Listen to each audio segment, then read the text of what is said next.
right, we got 4 volumes of appendices. I'm going to go through all 4 appendices in the U.S. versus Donald Trump. I will summarize the edited highlights. I'll be doing this in 10-minute chunks, all right? Sealed. Oh! Here's some testimony from a redacted interviewee. We understand from someone, and I remember the phrase, high up in Republican circles in the legislature, who said that Arizona law allows for you to call for the dismissal of the Biden electors and the replacement of those electors by a new state of electors for President Trump if there was sufficient cause. This alleged higher up Republican in the Arizona circles is not identified. Carrie Lake, perhaps?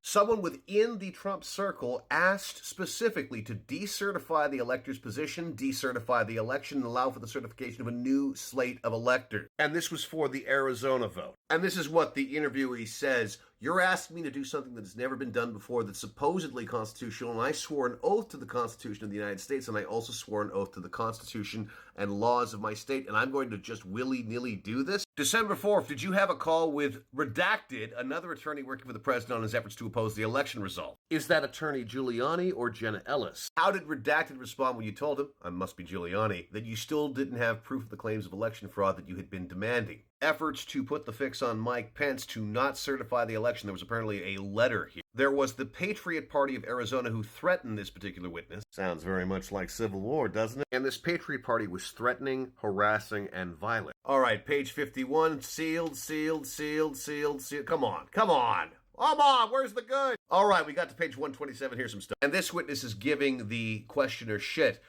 What do you mean by participating? By participate, we're talking participate in any conversations with the president about whether he should declare victory, whether he should say that he won the election versus some other outcome. Look at this fucking sealed bullshit. The judge cut it off here. You said that you got on the phone with a team in Pennsylvania. Who in particular did you speak to?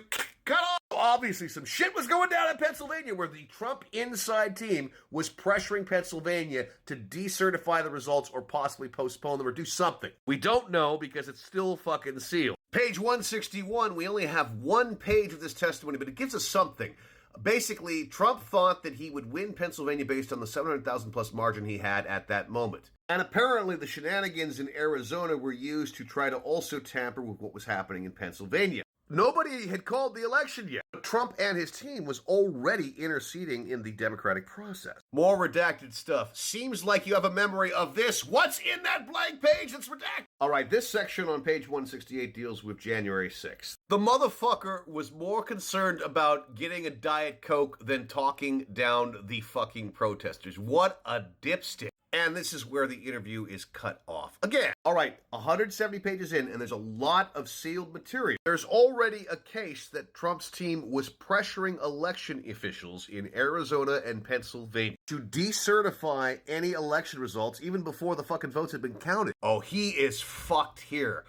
The president targeted this witness. They tried to force their way into my mom's house to do a citizen's arrest on blank and me. The president of the United States made up lies about 2 ordinary Americans for his own personal gain. This is a pretty big smoking gun, and this isn't even the sealed stuff. This is the unsealed stuff. 15 to 20 people surrounding this man who has paper. And there was a huge redacted section right before this. So I presume that what is sealed shows Trump ordering these 15 to 20 people to intimidate this dude. Sealed.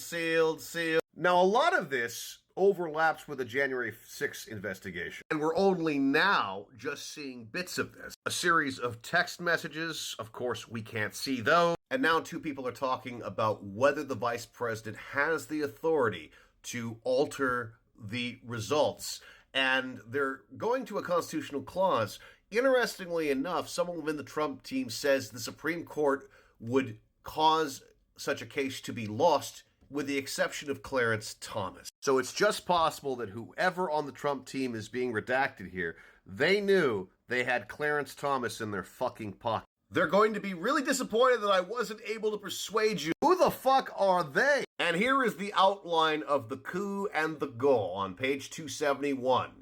Meaning Vice President Pence would pound the gavel and say Trump wins, and then the question of whether it would be accepted by the American people or what would be left. Yes, so you'll have an enraged House of Representatives at least, and probably an enraged Senate. Yeah, I would say so. Hopefully an enraged people, because they had expressed no interest in not following the Electoral Count Act. It has been clearly established by Jack Smith that people on the inside of Trump's team were calling for an overthrow of the electoral certification process. It's completely lined out here. All right, nearing the end of the 200s, sealed, sealed, sealed, sealed. Most of the 300s are sealed, as you can see. Oh, okay, nice one, Jack Smith. I understand that Fox News projected that Joe Biden won Arizona around 11 o'clock that night. Do you remember when they called it for Arizona? Jack Smith is establishing here that a lot of these shenanigans happened both before and after Joe Biden was declared the president.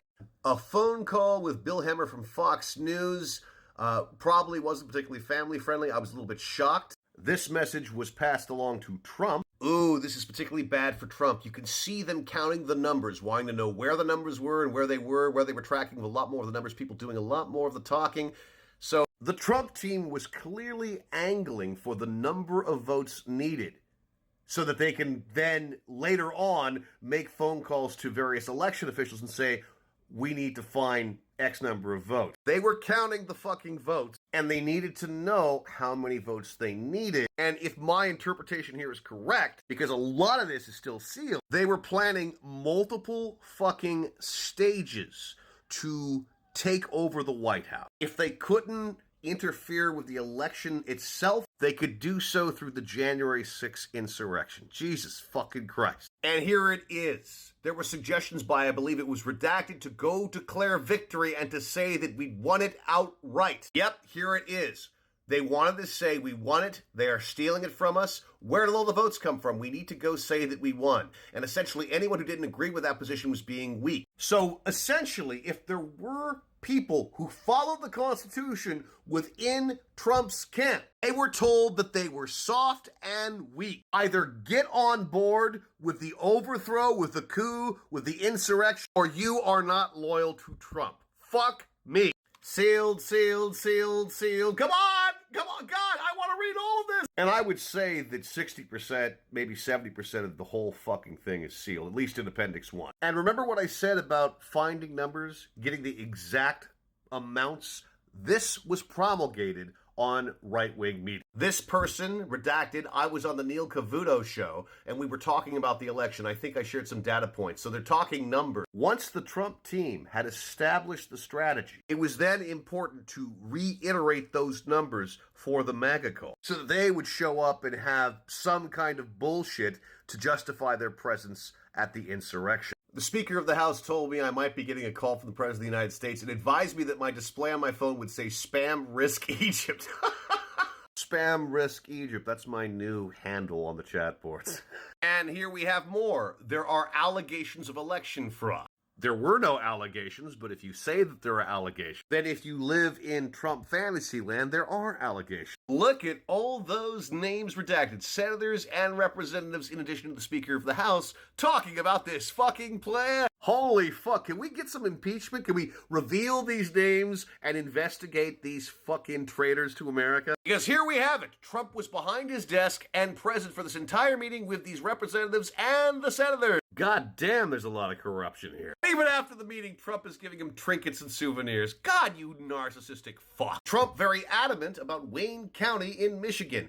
And this witness says, I made it clear to him he didn't lose Michigan because of Wayne County. I could tell by his body language that wasn't necessarily what he wanted to hear. I'm sorry, this is a little hilarious. Because Trump's approach, probably learned from Roy Cohn, is to instinctively go for this coup and to simply believe in the fantasy Goebbels like, so that this would then be believed by every fucking loyal acolyte of his team. And here he is being told that he could have won Michigan if he had won Kent County and Oakland County. He was told by people around him that he lost. So Jack Smith is nimbly establishing here that all of Trump's actions were established after he was told, dude, you fucking lost. All right, I'm on page 566. I'll pick this up on the next TikTok.